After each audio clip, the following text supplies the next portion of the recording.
To everyone watching, thank you for joining us today. Please take care, stay safe, and have a great day.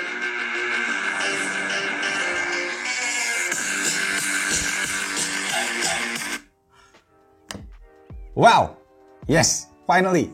What's up guys, welcome back to Basement YouTube channel sama gue Malvin. Dan yes, Apple baru aja ngerilis beberapa hardware baru mereka, mulai dari AirPods dan yang gue paling tunggu-tunggu setelah sekian lama, MacBook Pro dengan chipset terbarunya. Dan kita akan bahas lengkap di video kali ini. So, yes, langsung aja tanpa basa-basi lagi kita mulai videonya.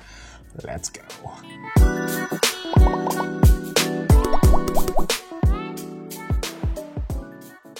Oke, so, yes, langsung aja kita mulai dari yang pertama. Yes, Tim Cook dan tim Apple merilis beberapa produk-produk baru, mulai dari software. Katanya di Apple Music ada beberapa service baru, tapi kayaknya sih belum masuk ke Indonesia.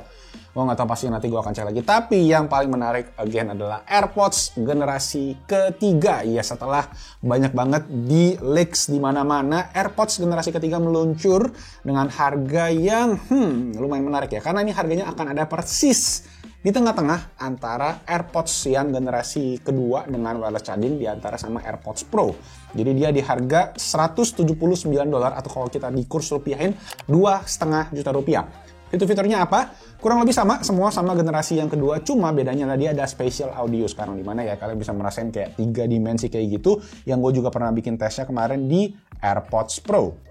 Nah, secara desain untuk case-nya dia udah lonjong ngikutin ke arahnya si AirPods Pro, tapi bentuk earbuds-nya itu mirip juga sama AirPods Pro dengan bentuk ujungnya, tipnya itu kayak si generasi sebelumnya. Jadi buat kalian yang nggak suka sama model earbuds yang masuk ke dalam, itu mungkin kalian bakal cocok sama yang satu ini. Walaupun gue sendiri dulu sebenarnya gue nggak suka sama model earbuds yang masuk ke dalam kayak AirPods Pro, tapi setelah gue ketemu AirPods Pro yang dia punya active noise cancelling dan juga transparency mode-nya senatural itu, gue jadi suka sama yang model earbuds masuk ke dalam karena emang lebih kedap juga. Dan ya mungkin AirPods Pro doang sih yang emang special case karena dia punya natural transparency mode-nya tuh natural banget.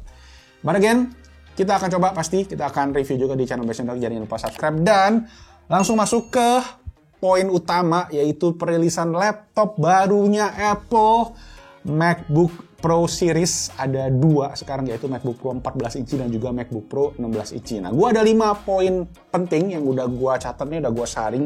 Mungkin bisa jadi sharing bersama buat kalian juga. So, langsung aja kita mulai dari yang pertama adalah penggunaan chipset barunya. Jadi ada 2 buah pilihan untuk chipset M1 yang baru sekarang untuk kategori Pro, profesional, yaitu M1 Pro dan juga M1 Max. Core-nya ada berbagai jenis, banyak banget, gue belum bisa hafal satu persatu, tapi kalian bisa lihat aja di sini. Dan itu menandakan kalau laptop atau chipset dari ARM silikonnya Apple ini udah siap untuk mengerjakan project-project profesional. Kayak Mac Mini M1 gue yang gue pakai, yang gue udah custom RAM-nya 16 GB kemarin. Kalau buat dipakai editing video, terutama 4K, misalnya udah 2 layer, 3 layer, itu mulai agak tersendat-sendat. Sedangkan sekarang gue yakin setelah ada di M1X ini, karena dia punya GPU core-nya lebih banyak juga, CPU core-nya lebih banyak, ini pasti bakalan lebih gampang buat dipakai video. Dan gue sangat excited banget, makanya pengen nyobain, terutama yang 14 inci sih yang gue pengen cobain. Dan yes, pembaharuan kedua di bagian laptopnya sendiri adalah layarnya sekarang yang udah menggunakan panel mini LED, yaitu si Liquid Retina XDR Apple, which is yang sama dipakai dengan si iPad Pro M1 yang ukuran 12,9 inch. Yes, jadi dia menggunakan panel mini LED yang mungkin nih masih ada kasus glowingnya gitu guys, yang kalian juga pernah lihat, mungkin kita juga pernah unboxing iPad Pro yang 12,9 inch M1.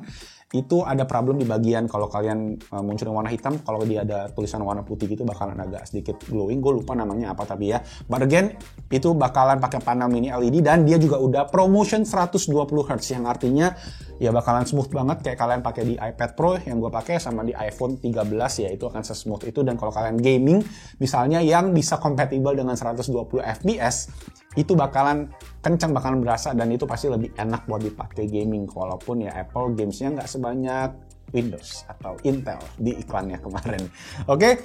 Dan nggak lupa juga yang paling radikal di bagian layarnya adalah penggunaan notch alias poni alias jidatnya yang sekarang pakai webcam Full HD 1080p, which is katanya the best webcam in a laptop. Dan itu yang gue sendiri masih setengah-setengah ya. Gue lumayan oke dengan desain notch-nya, tapi di sisi lain gue agak bingung, ini agak ekstrim sih ya. Dan gue masih mempertanyakan apakah brand-brand lain akan ngikutin Ya kurang lebih seperti itu. Jadi ya mungkin gue mesti lihat sendiri ya dengan mata kepala gue, baru gue bisa memberikan penilaian. Tapi dari pengalaman kita, mungkin 2-3 tahun gue pakai HP iPhone bernotch, mungkin gue akan cepat terbiasa. Cuma ya itu sih agak radikal desainnya. Plus ya kalau kita ingat, kalau kalian pakai Mac OS terutama ya, di bagian atas menu barnya kan emang biasanya kosong sih ya. Kalau kalian pakai full screen banget, gue sih selalu ninggalin itu menu bar di atas karena gue suka pakai bagian kirinya, dan juga gue suka lihat bagian kanan, kontrol, baterai status gitu-gitu. Jadi ya notch itu sih kemungkinan besar nggak bakal mengganggu secara fungsionalitas. Yes, poin ketiga yang baru adalah di segi port. Ya, akhirnya Apple mungkin bisa dibilang mengalah dengan keegoisan mereka dan menambahkan kembali port-port yang dibutuhkan. Sekarang udah ada lagi, ada HDMI buat kalian colokin ke TV, ke monitor, udah balik. Ada juga SD card. Setiap profesional membutuhkan SD card, dan gue stres banget ketika SD cardnya nggak ada. Gue mesti beli banyak SD card reader dari USB Type-C gitu yang harganya lumayan, dan juga beberapa kalau kalian beli yang murah itu lelet speednya.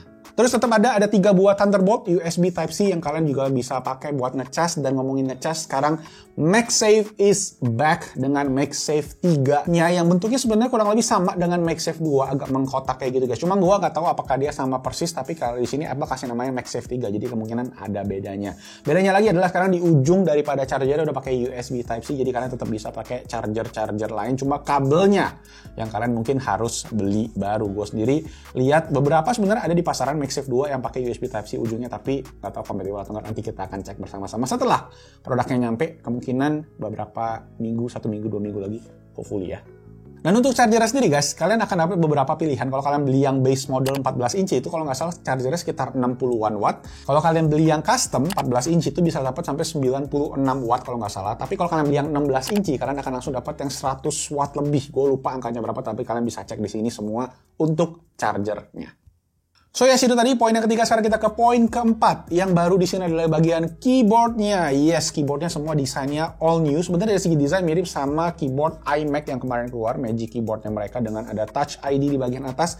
Yes, jadi masih pakai Touch ID, nggak pakai Face ID walaupun ada notch-nya. Mungkin karena di layarnya tipis banget ya, nggak mungkin bisa masukin mode Face ID ke sana. Balik lagi ke keyboardnya, desainnya sekarang all new, all black. Keren banget, stuff banget, gue suka. Nggak ada touch bar, jadi semua digantikan sama full function row keys, yang mana sekarang udah banyak fitur barunya, katanya ada kayak tombol do not disturb lah, tombol mikrofon, dan lain-lain. Jadi kalian bisa, ya lebih asik sih harusnya ya, karena gue sendiri punya touch bar, nggak pernah kepake kecuali buat ya setel volume doang, gesek-gesek gitu. Setelah itu nggak ada fungsinya, jadi ya it's good, dan gue suka banget sama warna hitamnya. Dan poin terakhir adalah, mungkin ini dari segi keseluruhan kali ya, untuk performance dari yang ukuran 14 inci, MacBook Pro 14 inci sampai ke MacBook Pro 16 inci, itu kalian bisa punya konfigurasi yang sama. Jadi kalian bisa custom dari yang 14 inci itu untuk punya spesifikasi yang sama persis dengan yang 16 inci. Cuma memang untuk 16 inci pasti punya keunggulan lebih. Pertama dari segi speakernya juga udah lebih bagus, dan juga speakernya katanya baru semuanya guys, sampai katanya bisa ada 70% lebih bass. Gue gak ngerti gimana 70% bass. Kalau 16 inci aja yang sekarang itu bassnya udah kenceng banget, udah mantep banget. Nggak tahu tuh 70% bisa diukurnya segimana gitu ya. Kemudian yang kedua adalah baterainya. Baterainya pasti yang 16 inci lebih besar, karena juga ya ukurannya lebih gede, sama kayak layar juga lebih gede. Dan terakhir adalah dari segi thermal. Nah, thermal ini yang gue masih agak sedikit bertanya-tanya, karena so far dari pengalaman gue menggunakan MacBook Air M1 sama Mac Mini M1, MacBook Air itu nggak ada kipasnya sama sekali loh guys. Jadi dia emang agak panas kalau kalian pakai untuk intensive task, tapi nggak yang panas banget sampai nggak nyaman. Itu satu. Kemudian Mac Mini yang gue pakai itu ada kipasnya, tapi selama gue pakai mungkin ini udah mau setahun kali ya, nggak tahu udah berapa lama dari videonya tayang gitu, kalian bisa hitung aja. Gue masih belum pernah dengar kipasnya kenceng. Kipasnya ada sih mungkin ya samar-samar, cuma nggak pernah yang bersuara kayak dulu di MacBook Pro Intel i9 16 inci yang gue pakai sebelumnya. Jadi ya itu yang gue masih bingung sih. Kalau memang nanti di 14 inci kalian bisa spec up sampai ke 16 inci dan performance-nya sama di ukuran yang lebih kecil, menurut gue ini revolusioner banget sih buat dunia laptop, karena ukurannya 14 inci bakalan compact banget dengan power yang gila banget. Tinggal colokin aja mungkin ke monitor yang lebih gede buat dipakai ngedit video 8K misalnya, buat kalian 3D rendering, buat kalian website design gitu-gitu. Mantep sih, gila banget. Nah, untuk harganya mulai dari yang 14 inci MacBook Pro M1 yang basic ya, itu starting dari 1.999 US dollar atau kalau di rupiah sekitar 28 juta rupiah, mungkin sampai Indonesia sekitar 30-an kali ya. Sampai kalau kalian custom ke maksimum banget nih ya, itu di 5.899 US dollar atau kalau kalian bisa lihat rupiahnya di sini juga boleh. Dan kalau kita compare sama yang MacBook Pro 16 inci, maksimum speknya itu cuma beda sekitar 200 dolar. Sama kayak yang lain-lain, kalau kalian pengen upgrade chipsetnya ke yang M1 Max di MacBook Pro 14 inci itu juga cuma beda 200 dolar di compare ke spek yang sama dengan yang 16 inci. Jadi bedanya sedikit bisa dibilang, tetapi yang lucunya adalah setelah gua cek-cek lagi dan juga tim Best Indotech ngecekin, ternyata harga daripada si Apple Silicon M1 Pro dan M1 Max ini masih lebih murah 100 dolar dibandingkan sama Intel MacBook Pro 16 inci yang terdahulu. Jadi ya lumayan sih ya, kalian hemat 1.400.000 untuk dapat performance yang memang jauh lebih kencang sih bisa dibilang dibandingkan sama si MacBook Pro yang versi Intel. Makanya Intel gelagapan bikin iklan-iklan yang nggak jelas. Oke, jadi yes itu tadi guys 5 poin utama, 5 takeaway yang gua ambil daripada si MacBook Pro baru ini. Ukuran baru 14-16 inci, layar yang baru juga, port yang kembali, keyboard, dan juga terakhir adalah si M1-nya sendiri yang kalian bisa konfigurasi sama di ukuran kecil maupun ukuran besar yang menurut gue revolusioner.